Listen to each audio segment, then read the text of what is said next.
Welcome in to another episode of You Are the One You Seek. I am your host, David, and today I want to talk about, once again, the Jeshua channelings. Now, I've mentioned the Jeshua channelings a few different times on the podcast and haven't given a lot of context for exactly what they are or why they're so important to me, so I wanted to give a little bit of some context and also read a chapter out of the book that I think is really pertinent to some of the stuff that is going on in the world and that people are feeling on a deep, deep level.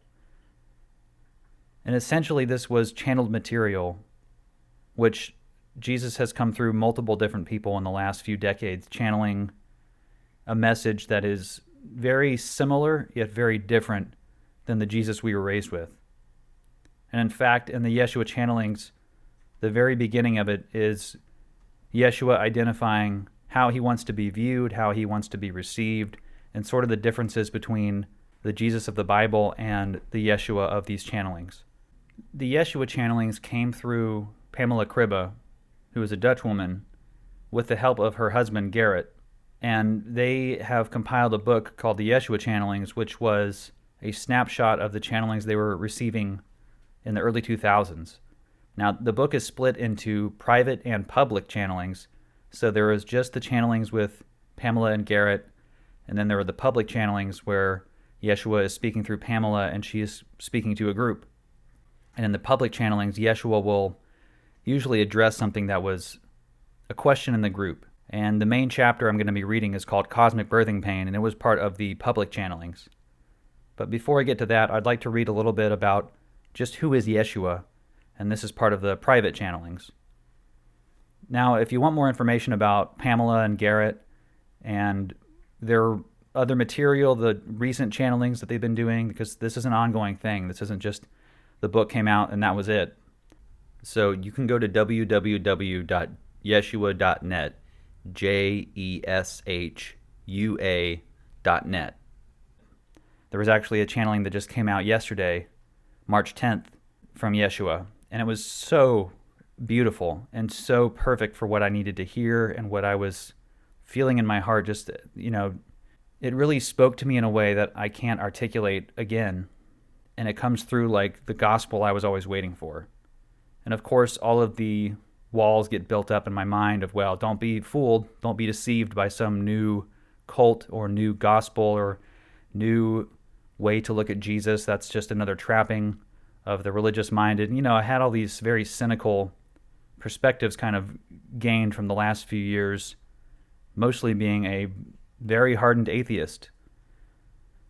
I had grown up a Christian, spent 37 years toiling in that, and eventually arrived on, I don't believe in any of this stuff.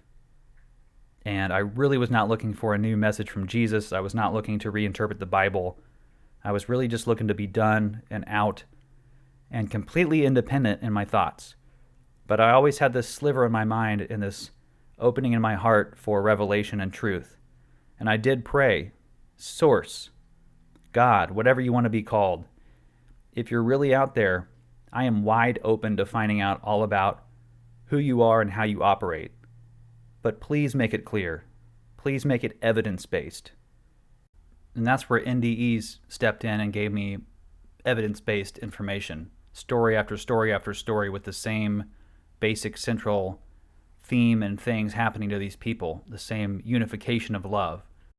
And now channelings aren't evidence-based. Channelings are subjective, and Pamela even discusses that at the end of the book. She talks about her perspective on channeling and how it's very much still individual and unique to the channeler. The words can still come through in a very profound way, but there's always going to be the filter of each human that is channeling whatever they're channeling. And I really appreciate that open honesty, because it's easy for people to be dismissive and say this person is just trying to start a new cult. They're trying to say they have the truth with a capital T. And this to me is a really great way to differentiate that no, these are words that came through me in a voice that was distinctly in my mind that was unlike anything else, but I'm still a human, I'm still fallible. Don't take this as a new perfect gospel. Take it with a grain of salt, and whatever resonates, that's what you cling to. Whatever makes no sense or just is not resonating, is not applicable to your life, you don't have to necessarily judge it, cut it down, and throw out the rest of the material. You can just say, okay, well, that doesn't really fit for me. And that to me has been the best approach for myself to get the most out of it, is to really just focus on what is the most resonant. And the crazy thing is that the Yeshua channelings to me are just all resonant. There really isn't any part of it that I'm kind of like, yeah, I don't know about that. Even when it gets into some really, really interesting stuff, kind of talking about the origin of humans on this planet and how it's a combination of both evolution and an intervention. And the intervention was not actually really very good in a lot of ways. It was essentially extraterrestrials, non-human intelligence, fiddling with the primate and increasing the fear centers and making them to be their straw man for whatever games that they were playing themselves, the power games, the domination games. And everything on the earth was kind of locked into this ego warrior spirit. And it affected everything, the plants, the animals. That's why that's why we call nature brutal, right?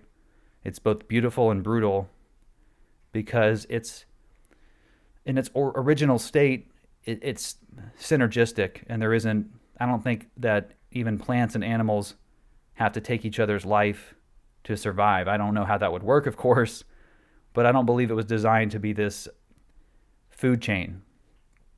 And Yeshua gets into some stuff about that, to some people could sound completely nutso. But I've been a truther for a long time with non-human intelligence and extraterrestrials. And I think more is definitely coming out very soon with that. And it sounds like they've been around a really long time and have been here for a really long time. And to me, that's only going to reinforce what Yeshua was channeling through Pamela. And this was in the early 2000s when this book was channeled and put together. But again, Pamela and Garrett are still at it. You can go on their website, www.yeshua.net, and you can order the book from there. It's very cheap. And there's also a newsletter and updated channelings and just really, really great stuff on there. Pamela has a book about sort of her lowest moment and a mental health crisis that she suffered. And she kind of discusses how she grew up in a non-religious home, but she was always drawn to Bible stories as a kid.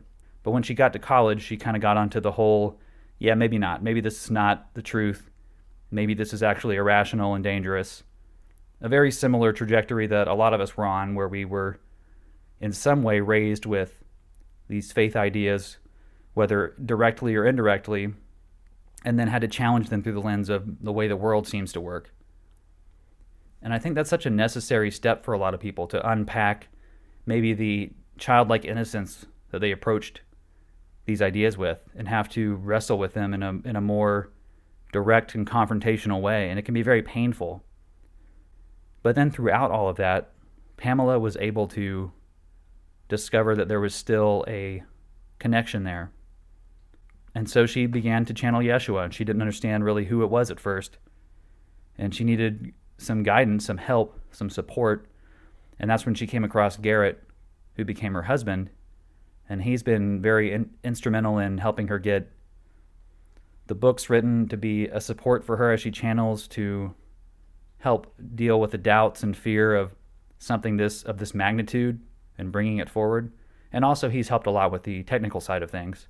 So I just want to give a little bit of context for Pamela, Garrett, and the Yeshua channeling's kind of the origin point. And that may be unconvincing to some people. They might still go, okay, well, you're not fooling me with this. But I encourage anyone to read the words and to listen to the words and just see if they resonate.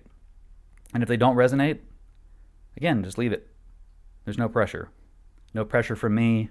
I'm not trying to start a new cult or claim that Pamela is the ultimate channeler with the corner of truth, but I believe that the heart of Yeshua came through in a very distinct way. And it's a very, very similar message that is throughout so many different beliefs and viewpoints throughout history, that we are all truly connected. We are all one. We are made from spirit, and we're going back to spirit. But while we're here, we decided to give ourselves a little bit of an illusion of separation. And on Earth realm, it's a major illusion of separation. And all of these different energies that we have to sort of sort through to find our home base. And even though that sounds really upsetting, like why would it be so hard and confusing? We actually chose each lifetime on Earth. We could have gone to a very chill planet. Every option is out there, right? The galaxy is virtually infinite. And within that, there are planets that we can go on and live lives on that are just kind of one mode, kind of binary, and maybe really good, right? Really happy, fulfilling lives, but there's not the dynamic contrast of energies that's here on Earth. Earth is really an experiment. The same way we view the United States as a cultural melting pot, the Earth is sort of this melting pot of energies and entities from very different experiences, from very different backgrounds and planets. And it sort of makes it make more sense to me than the purely material science view I had, which is just that this is all an accident and we're just here by random chance. It kind of makes more sense why things are so chaotic if there's actually way more going on than we're currently privy to. So enough about my preamble and particular perspective. Let's get into who is Jeshua. So this is from the very beginning of the book. And I'm just going to read a little bit of it to kind of give some context. And then I'm going to read the whole chapter. It's a short chapter, but I'm going to read the whole chapter of Cosmic Birthing Pain. All right, who is Jeshua? I am the one who has been among you and who you have come to know as Jesus. I am not the Jesus of your church tradition or the Jesus of your religious writings. I am Jeshua ben Joseph. I have lived as a man of flesh and blood. I did reach Christ consciousness before you, but I was supported in this by powers which are beyond your imagination at present. My coming was a cosmic event. I made myself available for this. It wasn't easy. I did not succeed in my endeavors to pass on to people the immensity of God's love. There was much misunderstanding. I came too early, but someone had to come. My coming was like throwing a stone in a large fish pond. All the fish flee and the stone sinks into the deep. There are ripples noticeable long afterwards, though. One might say that the kind of consciousness I wished to convey did its work underground after that. On the surface of the pool, there were constant ruffles. Well-intentioned but misguided interpretations rose to meet and fight each other in my name.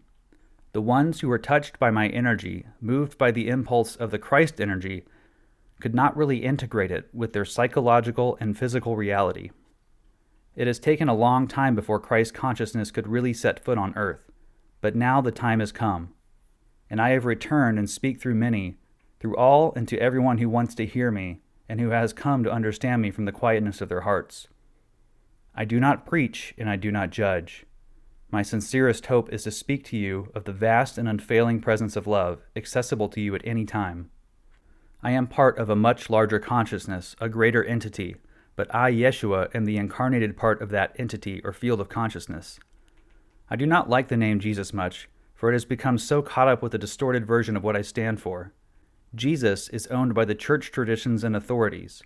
He has been molded to fit the interests of the church patriarchs for centuries, so much so that the prevailing image of Jesus is now so far removed from what I represent that it would truly please me if you could just let it go and release me from that heritage. I am Jeshua, man of flesh and blood. I am your friend and brother. I am familiar with being human in every way. I am teacher and friend. Do not fear me. Embrace me like you'd embrace one of your kin. We are family. Now, it goes on into some really great definitions that separate Jeshua from Jesus and from Christ.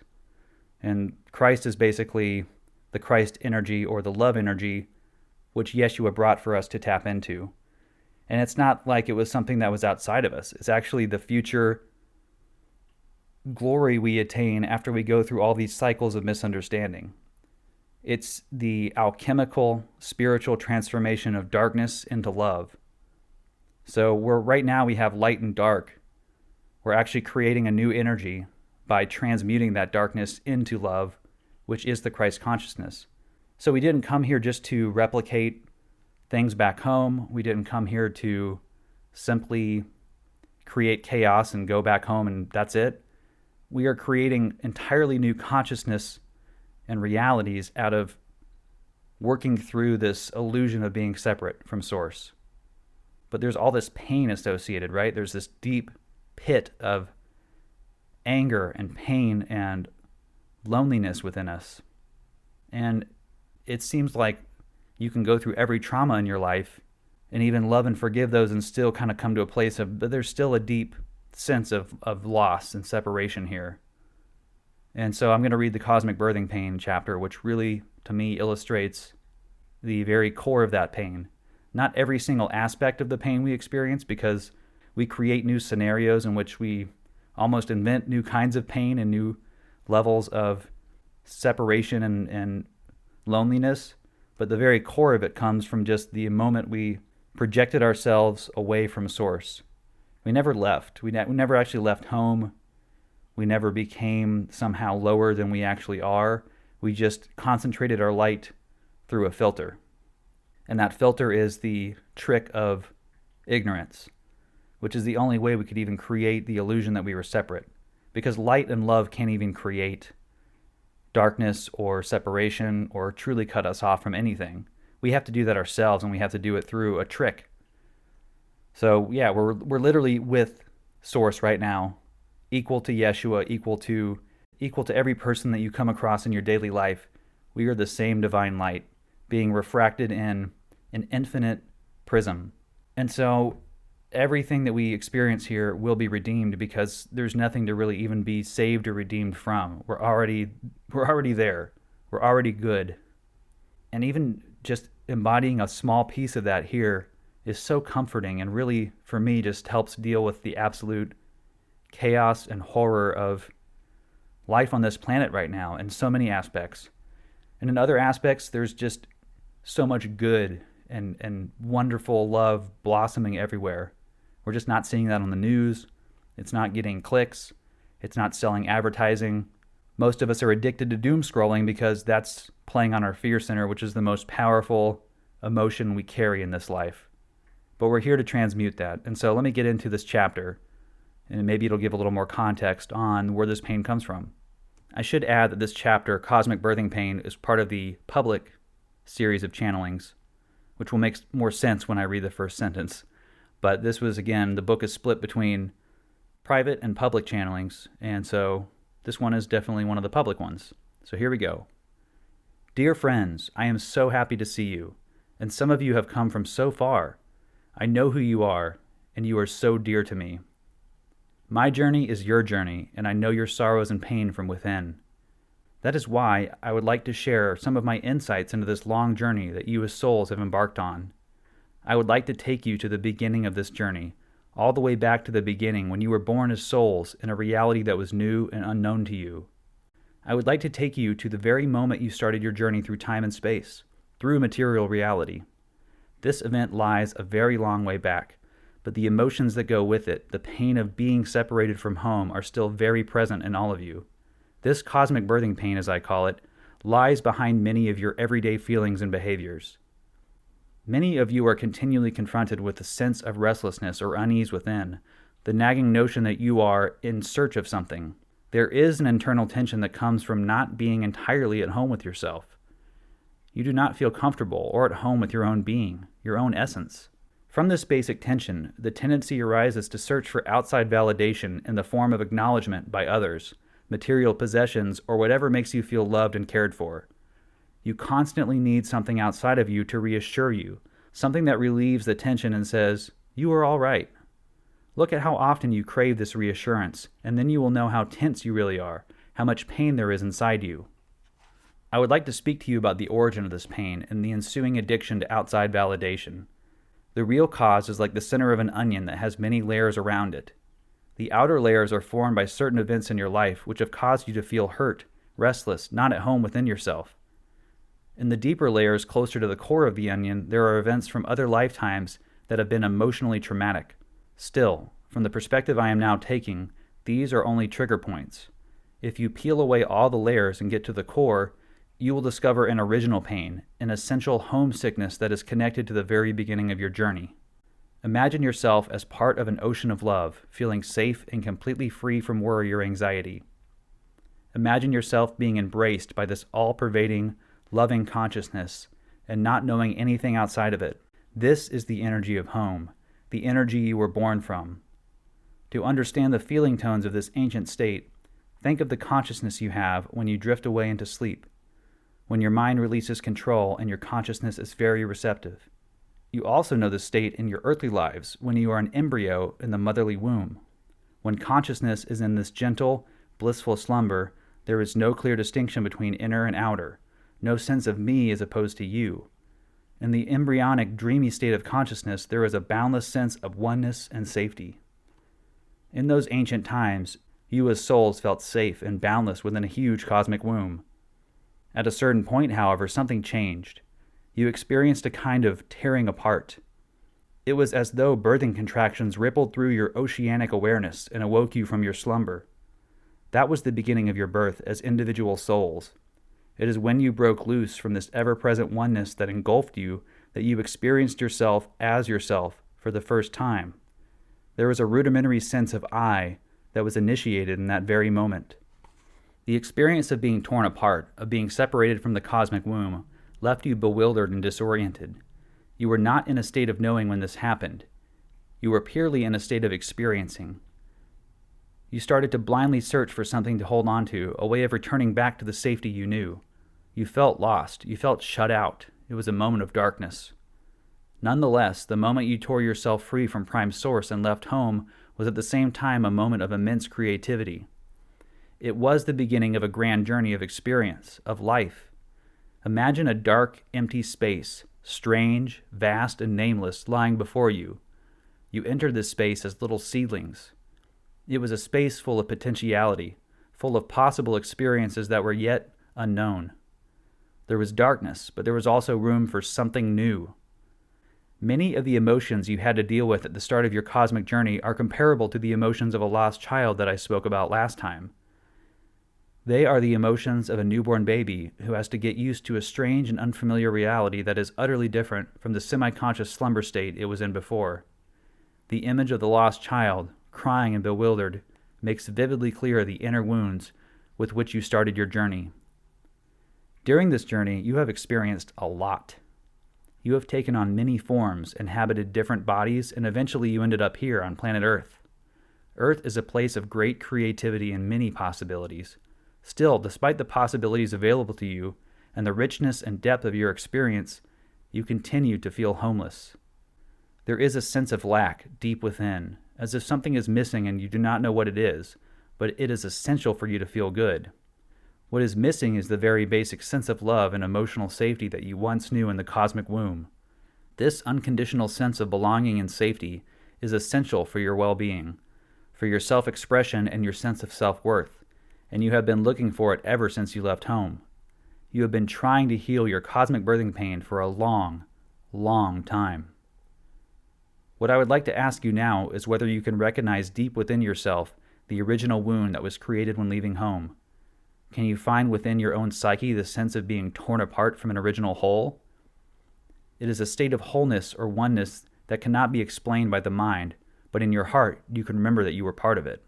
By turning your attention to this original birthing pain, by becoming aware of the deep feelings it evoked in you, the loneliness and homesickness you have felt up to this present moment, you can start the healing process. You can start to heal yourself at the deepest possible level. It is here that you can get into the core of your pain. All of you who are present here, or who are reading these words, are growing towards a new level of consciousness. You are seeking to establish an inner foundation of safety and unconditional love for yourself. You are recreating the feeling tones of the cosmic womb by yourself and for yourself. This is your mission, your spiritual goal. As soon as you realize that home is within you, that you carry a piece of that divine safety and oneness in your very core, then you can really get peaceful and relaxed about who you are. There's no need for outside validation anymore. It feels good when you are appreciated and cared for by others, but you do not depend on it anymore. The coming of the new era depends on individuals who recognize the core of their pain and who dare to face it openly. In this stage of your development, it is time to not only look at the pains and traumas that have arisen in your present life, and perhaps in the lifetimes before, but to go beyond all of these and to address the original wound. As soon as you consciously recognize and remember this pain with your heart, you are ready to take care of it. You are ready to take into your arms that newborn cosmic child that is still crying out for your help. It is calling you through your negative emotions of fear, anger, and despair. One way of knowing you are dealing with your cosmic birthing pain is to look at the area of relationships in your life. Often people try to find relief for their deepest emotions of loneliness and fear in intimate relationships. What they try to do is to fill their inner emptiness with the energy of someone else. The recognition, attention, and care of the other person soothes their pain. In a sense, they are handing over their hurt child to their partner. This is a very dangerous game. Sooner or later, the partners will become emotionally dependent on one another. Their initial feelings of love and connectedness will change into a subtle or not so subtle power play. Whenever you are dependent on someone else for feeling loved and safe, you are claiming his or her energy for yourself, and this will always lead to struggle and conflict in the end. You will end up feeling more lonely than ever. You often think that loneliness is associated with a lack of friends or a life partner, and the solution lies in a new friendship or love relationship. But in this line of thought, you assume that the cause of and the solution to your pain lies outside of yourself. If that is how you start a relationship, you are likely to eventually hold the other person responsible for your inner wounds and see yourself as the victim. To need someone else to fill up the emptiness inside you is to disempower yourself from the start. The area of intimate relationships can make you very aware of the cosmic birthing pain you carry within. See how often you feel like you need the presence of another person in your life. This is in fact a signal from your inner being that you need to turn inwards and find the lost child within.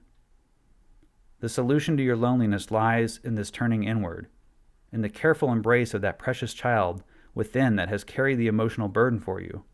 When you take responsibility for that child, when you connect to it and guide it as a loving parent, you are setting your relationships free. You can now relate to other human beings in a free and independent way. And that's the end of that chapter, and it really does help to read the whole book front to back because there's so much detailed information, but it's so digestible. If you've ever read A Course in Miracles or have come across A Course in Miracles, it's both very similar and very different. It's very similar in the concepts and ideas and the unity and the trust that we are not just stuck in this fear and isolation and loneliness. But the wording was definitely different because it was coming through a different channel in a different era. And so that's where the subjectivity comes in, is even in the Bible, I believe there were channeled messages that were later mistranslated, distorted, and not well preserved. And that's why the Bible has been such a mismatch in my life of truth and horrifying stories and ideas that I just cannot square to a creator God that loves all things and that only can create love. The way I understand love is that it only allows for things to be as they are, and that it does not require anything back. But it cannot create darkness, it cannot create hate or anger. Those are all the inventions of the ego, which is a temporary, illusory thing that we have created to have this experience as humans. And that takes all the sting out of it for me, just knowing that I'm not bound to this one failing, misunderstanding meat suit, and that's it. I also apply this to kids in the world who die in horrible conditions, in war, from cancer, in tragic accidents at a very young age. It just doesn't even make sense to me that that would be the only chance you get at life and that's it. That this all-powerful creator God who could make an infinite universe and trillions of planets would just stop short at one lifetime. That each soul only gets one crack at it and that's it. And if you reach the age of accountability or whatever and you choose wrong, eternal hell for a finite misunderstanding. It really just has never made sense to me, but I never had an answer for it. And ever since I came across near-death experiences and then these channelings, it's completely reframed how I view the limited nature of these lives. And that everything is not riding on one specific life. But we did come here to remember who we are. We didn't come here just to toil in the mud and be miserable and to kill each other and find new ways to have divisions with each other. That's what we're learning from. But we're taking that pain and we're literally spiritually alchemizing it from darkness into this new energy, which is the Christ consciousness, which is love. So again, if you have questions about it, you want to check out a little bit more about Pamela and Garrett and their channelings and what they're all about, I highly recommend going to www.jeshua.net. That's JESHUA.net. I also really recommend checking out the Giving Voice to the Wisdom of the Ages YouTube channel. They have the entire book of the Yeshua channelings as read by the late Barry Peterson. And I love listening to that. I listen to it constantly, actually, because his voice is great for one, but the channelings just read and being listened to throughout the day are so inspiring and also just giving me a lot more feeling connected to this experience, understanding it for what it is and not identifying myself with all the pain and sorrows. So I wanted to say more about Pamela and Garrett and kind of their background, but I don't want to really misrepresent them. I'm really bad about remembering bits and pieces of facts and then smashing them up with my own subjective ideas. So check them out for yourself. Don't let me muddy the waters by giving bad information. Again, my name is David, and I hope that something in here was resonant and brought you just a little bit of encouragement or maybe a new perspective on who you are and what this whole thing is about. And if not, then that's okay too. I know you're going to find your awakening in your own time, at your own pace, in the ways that you needed to hear it. You will awaken to your own light. I don't doubt that for a second. I can't predict the future. I can't say what's going to happen when, but I know deep in my heart that we are all going to be okay because we're already okay. We're already chilling right now with Source. We're just shooting our light through a pinhole. We're focusing it in a different direction. And it's really a game. It's a beautiful, complex, difficult, but incredible game. And on the other end of it, we will remember all of our powers of Creator, of Source. And Source gives us that power to create. So I believe with all of the things we experience in these lives, we take it back with us and we get to create entirely new realities based on our new understandings. And I don't know about you, but that sounds really freaking cool. Because I already have a lot of different places I want to build in my mind. And they're not going to be places of struggle. They're going to be paradise planets. And I guess maybe that's part of the catch, right? They'll be more dynamic than just straight paradise with no other type of energy. Maybe existence is more interesting when we have different energies to choose from. But I believe we're going to enter a place very soon on this earth where love is clearly the most dominant and best choice. And not in a way that it imposes itself on us or attacks us, but it just becomes more available in our hearts. And the more each heart wakes up to who they are, the more we change the frequency and vibration of this planet. So I believe we're all raising each other's vibrations, and this planet will soon raise its own vibration, which will be a catalyst for many others to become awakened. I'm just in the early stages of this. I'm very new at the spiritual life. I thought I was spiritual for 37 years as a Christian, but it turns out I was mostly just religious, angry, judgmental, and trying to find new ways to build walls. Now I'm breaking them down, but it's a long process. So a lot of my old stuff still comes in there. And you're going to hear that on the podcast. You're going to hear me. I know I project out my insecurities and my uncertainty about many things.